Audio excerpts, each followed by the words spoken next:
नमस्कार मित्रांनो, आपण विभूतिपाद बघतोय.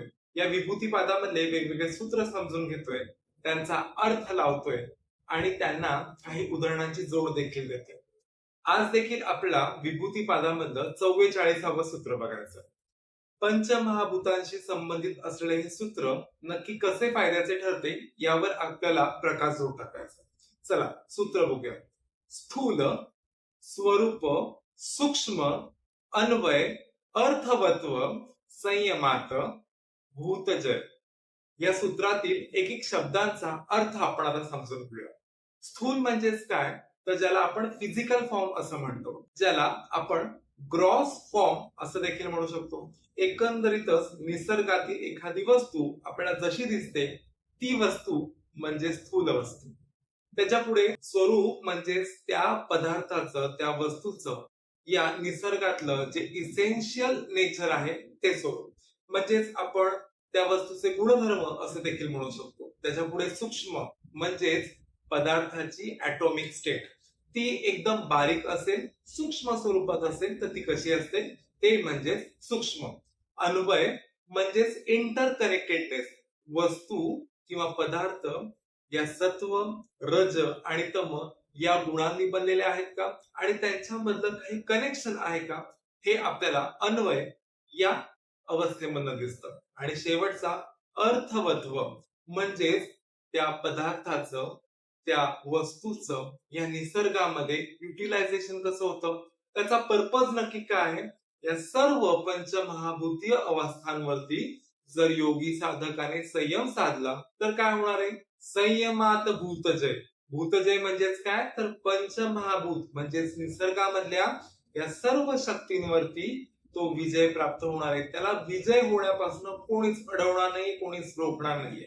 बघा, एकंदरीतच या सूत्राचा जर अर्थ आपण बघितला तर पंचमहाभूतांच्या ज्या ह्या 5 अवस्था आहेत त्याच्यामध्ये सूक्ष्म, स्वरूप, स्थूल, अन्वय आणि अर्थवत्व या 5 अवस्थांवरती जर योगी साधकाने संयम साधला तर त्याला भूतजय म्हणजे पंचमहाभूतांवरती, निसर्गातील शक्तींवरती जय प्राप्त करता येतं.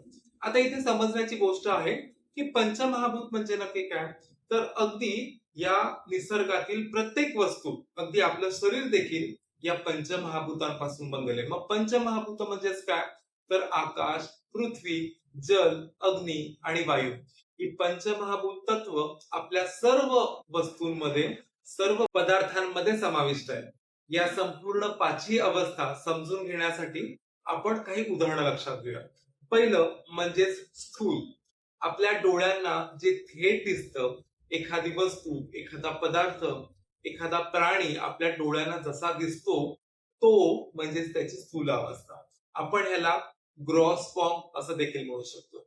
आपण जेव्हा हिमालयात जातो तेव्हा आपल्याला बर्फाचे डोंगर, बर्फाचे दगड असे तिथे दिसू लागतात. मात्र ह्याचंच जर आपण स्वरूप बघितलं, याचं क्वालिटेटिव्ह फॉर्म बघितलं तर ते त्याचे गुणधर्म विशेष करतात. म्हणजे हे बर्फ जे ते थंड लागतात, आपण त्यांना स्पर्श केला तर ते कडक जाणवतात. हा त्याचा झाला गुणधर्माचा भाग, त्याचा मुख्य स्वरूप कसं आहे त्याचा भाग. त्याच्यानंतर येतो सूक्ष्म म्हणजेच ऍटॉमिक नेचर. याचं कसं आहे, त्याच्यामध्ये कोणत्या प्रकारचे अणुरेणू समाविष्ट आहे. इथे आपण बर्फाचं उदाहरण घेतलंय, बर्फ पाण्यापासून बनतो. मग पाण्याचा केमिकल फॉर्म्युला काय, H2O म्हणजे हायड्रोजनचे 2 अणू आणि ऑक्सिजनचा 1 अणू जेव्हा एकत्र येतो तेव्हा पाण्याचा एक रेणू समोर येतो, पाणी बनते. हे झालं त्याचं ऍटॉमिक नेचर. त्याच्या पुढे आपण बघू शकतो अन्वय. म्हणजेच अन्वयचा अर्थ असा होतो की ती वस्तू जी आहे ती इंटरकनेक्टेडनेस कशी, सत्व, रज, तम या त्रिसूत्रीनुसार त्यांच्यामध्ये काय वेगळेपणा आहे का. बघा, जेव्हा बर्फ वितळतो तेव्हा त्याचं पाण्यामध्ये रूपांतर होतं. पाण्याची जेव्हा वाफ होते तेव्हा पुन्हा ती वाफ थंड झाल्यावर बर्फ बनतो. हे बर्फ, पाणी, वाफ या 3 गुणधर्मांमध्ये हे बदलत राहणारी अवस्था आहे, म्हणजेच त्यांच्यामधलं इंटरकनेक्टेडनेस आहे. ते या सत्व, रज आणि तम या गुणांमुळे समोर येतं. आणि शेवटची अवस्था म्हणजेच अर्थवत्व. म्हणजे आपण ह्या अवस्थेला युटिलायझेशन किंवा पर्पज असं देखील म्हणू शकतो. बघा, एक गोष्ट लक्षात घ्या, जर फक्त बर्फ हिमालयात जसा आहे तसाच राहिला असता तर, तो वितळला गेला नसता तर, किंवा अरबी समुद्राच्या पाण्याची वाफ होऊन ती वाफ पुन्हा इतर भागांमध्ये पाऊस या स्वरूपात पडलीच नसती तर, या गोष्टीचा जर अर्थ आपण बघितला तेव्हा तो बर्फ वितळून नद्यांना पाणी होते, समुद्राच्या पाण्याची वाफ होऊन ती पुन्हा सर्वत्र पाऊस पाडते, सर्व जीव त्या पावसाच्या पाण्याचा भोग भोगतात. सजीव सृष्टीमध्ये ह्या वस्तूची, या पदार्थाची जी भोगाची अवस्था आहे, तोच त्याचा झाला पर्पज, तोच त्याचा झाला अर्थवत्व. एकंदरीतच या सर्व गोष्टींवरती जर योगी साधकाने संयम साधला तर त्याला पंचमहाभूत म्हणजे आकाश, पृथ्वी, अग्नी, जल आणि वायू या सर्वांवरती तो योगी साधक जय मिळू शकतो. आपण आणखीन एक उदाहरण घेऊया गणपती बाप्पाचं.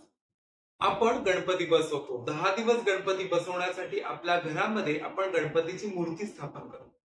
ही गणपतीची मूर्ती नक्की येते कुठून? आपण एखाद्या कलाकाराकडे जातो आणि गणपतीची मूर्ती बघतो. तो कलाकार जेव्हा ही मूर्ती घडवतो तेव्हा ती मूर्ती आपल्या डोळ्यांना सुखद आनंद देणारी असते. हे झालं त्या गणपतीचं, त्या मातीचं स्थूल स्वरूप जे आपल्या डोळ्यांना दिसतंय. बघा, पुढे म्हणजे काय, तर आपण याचा स्वरूप समजून घ्यायचंय. हा गणपती कशाचा बनवलेला आहे? तर हा गणपती कोरड्या मातीचा बनवलाय. त्या मातीमध्ये त्या कलाकाराने पाणी मिसळलंय आणि त्याला एक आकार देऊन त्याला एक स्वरूप प्राप्त करून दिलंय. मात्र सुरुवातीला ते काय होतं? माती. मग या मातीचे काही गुणधर्म आहेत का? तर सुरुवातीला जर स्पर्श केला तर ती माती अगदी कोरडी ठणठणीत आहे. त्या मातीचा एक ठराविक सुगंध आपल्याला येतो.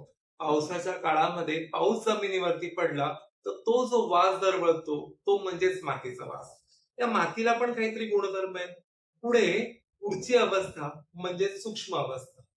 माती ही जेव्हा मायक्रोस्कोप खाली जेव्हा आपण बघतो तेव्हा त्या मातीमध्ये अगदी बारके बारके कण, अणुरेणूचे कण देखील आपल्याला बघायला मिळतात.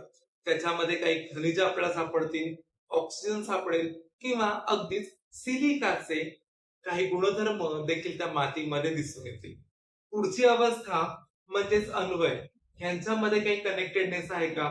सुरुवातीला ती जेव्हा माती असते त्या मातीमध्ये पाणी मिसळलं जातं. कलाकार जेव्हा त्याच्यामध्ये पाणी मिसळतोय तेव्हा त्या मातीला आकार देऊ शकतो. मातीच्या आकाराने गणपती साकारला जातोय आणि शेवटी पुन्हा हा गणपती जेव्हा विसर्जन करतो तेव्हा त्याचे पुन्हा मातीत रूपांतर. आपण त्याच्यामध्ये रजसत्व आणि तम गुण बघू शकतो. बघा, सुरुवातीची जी मातीची कोरडी अवस्था आहे ती म्हणजे तमाची अवस्था. त्याच्यापासून कलाकार जेव्हा मूर्ती घडवतोय ते म्हणजे सत्व आणि ही मूर्ती आपल्या डोळ्यांना सुखद भावनेची अनुभूती देते ती म्हणजे सत्वाची अनुभूती.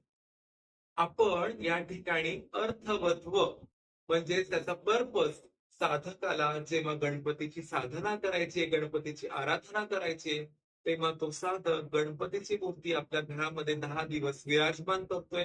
तिथे त्या मूर्तीची अर्थवत्व म्हणजे पर्पज साकार होतं. आज आपण विभूतीपादामधलं सूत्र नंबर 44 बघितलं. या सूत्रामधून आपण पंचमहाभूतांवरती विजय कसा प्राप्त करायचा याची माहिती घेतली.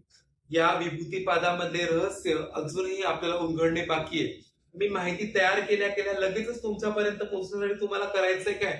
तुम्हाला या चॅनलला सबस्क्राईब करायचंय. आवडला असेलच लाईक करा. तुमच्या मौल्यवान कमेंट्स माझ्यापर्यंत येऊन द्या. यासाठी कमेंट बॉक्स खुला आहे. लवकरच भेटूया सूत्र नंबर 45 बरोबर. तोपर्यंत धन्यवाद.